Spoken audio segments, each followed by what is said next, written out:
Ciao ragazzi, oggi voglio raccontarvi la storia straordinaria di una ripartenza, da una tempesta alle stelle. 5 per la precisione.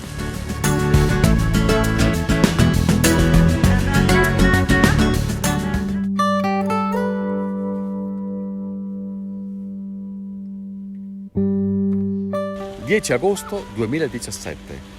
L'area del campeggio, che è proprio qui dietro questa siepe di alberi, viene praticamente distrutta, ancora con gli ospiti lì, in villeggiatura. Quindi potete immaginare i danni causati da questo temporale che ha fatto cadere decine di alberi, non soltanto sulle roulotte, sui camper, sulle auto, ma anche sulle persone, con dei rischi altissimi.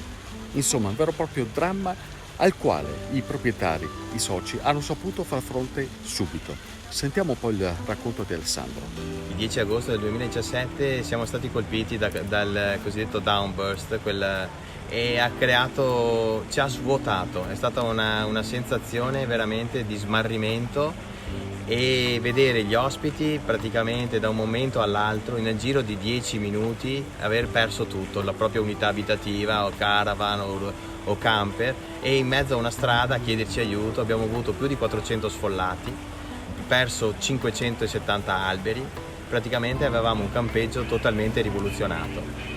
Abbiamo preso coraggio, ci siamo aiutati tra tutti i collaboratori e anche gli ospiti, che sono stati molto proattivi, ci siamo rimboccati le maniche e in una settimana eravamo tornati a uno stato di quasi efficienza. Quasi normalità. Normalità, sì. È stata una situazione. Per quello è durato pochi secondi il fatto di essere smarriti. Avevamo l'adrenalina, ci ha dato la spinta di recuperare e di dare serenità a quegli ospiti che avevano perso tutto e a quelle persone che comunque erano all'interno del villaggio, che dovevano comunque avere una vita apparentemente normale e riprendere la loro vacanza. La tempesta è stata però un po' lo stimolo per ripartire, per ricominciare, anzi per rinascere. Ma dalle ceneri dell'Araba Fenice questa volta non è rinato lo stesso uccello, è nato un qualcosa di più. Da imprenditori e veneti si è pensato a un qualcosa che guardasse molto più in là di un semplice campeggio. E sta qui il genio dell'imprenditoria veneta. È la storia di un miracolo la vostra, Alessandro? Potrebbe sembrarlo, perché comunque è iniziato da uno schizzo nel 2017. Abbiamo piano piano pianificato tra autorizzazioni amministrative e parti architettoniche. Questo progetto doveva essere realizzato nell'estate 2019. Dopo, per ritardi burocratici, ci è slittata al 20. E il 20 è stato un anno intenso e ci ha riservato anche un ulteriore rallentamento. Quindi possiamo dire che siamo riusciti ad andare molto controtendenza. Abbiamo fortemente voluto, seppur aprendo molto più tardi della data stabilita, abbiamo volutamente aprire perché ci sembrava un segnale di forza e di rispetto verso gli ospiti che in tutti questi anni hanno investito e creduto in noi.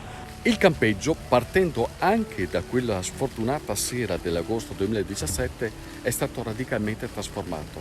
E il time-lapse che avete visto, che state ancora parzialmente vedendo, riassume le tante tappe di avvicinamento alla situazione attuale. Un campeggio a 5 stelle che è diventato un fiore all'occhiello di tutto il litorale del Cavallino. Oggi può ospitare fino a 3.200 persone divise in varie aree, ciascuna con una filosofia diversa, dal camper alla tenda alle case mobili, tutto quanto insomma fa campeggio. Quindi che cosa vuol dire oggi progettare un campeggio con tutte le sue peculiarità che guarda al futuro? Che poi un campeggio, se vogliamo, è piscina, spiaggia e casette mobili e tende. Dov'è il quid? A cosa avete pensato per guardare da qui a 10 anni? Ma il quid abbiamo cercato di pensare a dare emozioni.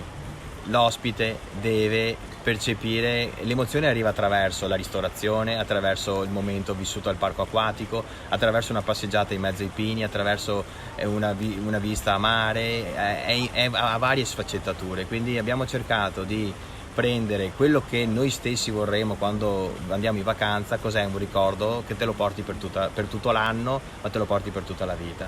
Quindi abbiamo cercato di andare a toccare le leve principali di ognuno di noi, che sono quelle legate allo spessore umano che ognuno di noi poi cerca quotidianamente. Abbiamo sentito il dovere e la necessità di dare una svolta, di dare un forte cambiamento, perché la clientela sentiva la necessità di avere qualcosa di diverso. Cos'è che fa la differenza allora? Il campeggio è legato all'informalità. Tu sei all'interno di una struttura che ti deve dare tutti i comfort del mondo dell'hotellerie o avvicinarsi molto, però mantenere quelli che sono degli standard che solo un campeggio può dare, quello dello stile dell'open air fuori. Quindi tu hai all'interno una unità abitativa, hai tutti i comfort, hai le 2 belle camere, i bagni e hai la parte del giardino dove tu in un modo sereno, tranquillo la mattina ti alzi e puoi fare colazione fuori mantenendo la tua privacy, e se vuoi comunque puoi raggiungere delle parti comuni dove comunque ci sono delle attività come le attività di ballo, di musica, la Certo. piscina e quindi tutta la parte del parco acquatico. Poi c'è stato l'altro evenienza che è stato sto Covid che ha tagliato le gambe a un sacco di attività, soprattutto nel vostro settore. Certo. E anche lì come si resiste, come si affronta una calamità come quella? A Ma fronte anche di milioni e milioni di investimenti. Sì, noi abbiamo fatto un investimento di oltre 10 milioni di euro, quindi un investimento importante, compresso, perché comunque al di là del Covid noi avremmo avuto pochi mesi per realizzare quest'opera, perché comunque erano 6-7 mesi di apertura, e un'opera di questa entità, che sono 20.000 metri quadri di intervento, 2.000 di area di parco acquatico, in una condizione normale dovresti svolgerla tra un anno e mezzo. Noi l'abbiamo fatta in 7 mesi con 60 giorni di stop, quindi è stata un'opera, io dico, quello che ci aiuta è un semi-miracolo, è un quasi miracolo. È stato, noi abbiamo aggiunto alla professionalità lo spessore umano. Perché? Perché alla fine ogni nostro fornitore, ogni azienda che ha partecipato al progetto si è calata nel nostro ruolo, che noi dovevamo comunque aprire, noi dovevamo comunque aprire per ospitare gente che aveva già prenotato, e quindi si è sentita in dovere di darci una mano, e quindi siamo andati al di là delle varie professionalità, ma abbiamo fatto gioco di squadra per arrivare all'obiettivo, che era quello di aprire. Tardi, ma dovevamo aprire, perché la data prevista dell'apertura era il 20 maggio e abbiamo aperto il 3 luglio. A stagione ben bella avanti. inoltrata, sì. A fronte di tutto questo investimento, Alessandro, vuol dire che siamo veneti o siamo matti? Siamo veneti con un po' di pazzia che ci vuole, quella giusta sana pazzia. E allora, Alessandro, se mi permetti un brindisi intanto al vostro coraggio, perché Grazie. ce ne vuole tanto. Grazie. E poi, se mi permetti, tiro là con il mio mulino, questo è un brindisi per voi ragazzi, ai 50.000 di voi che hanno messo mi piace al mio profilo Facebook. Mi fa piacere festeggiarlo qua. Anche per me è un piacere festeggiarlo con te. Auguri. Ciao ragazzi, e in bocca al lupo per se avete tutte le prossime occasione avventure. fate un salto qui nel Mediterraneo, vale veramente la pena. Mica sto un altro pochettino. Salute Alessandro. Salute, Cin cin. evviva, cin cin.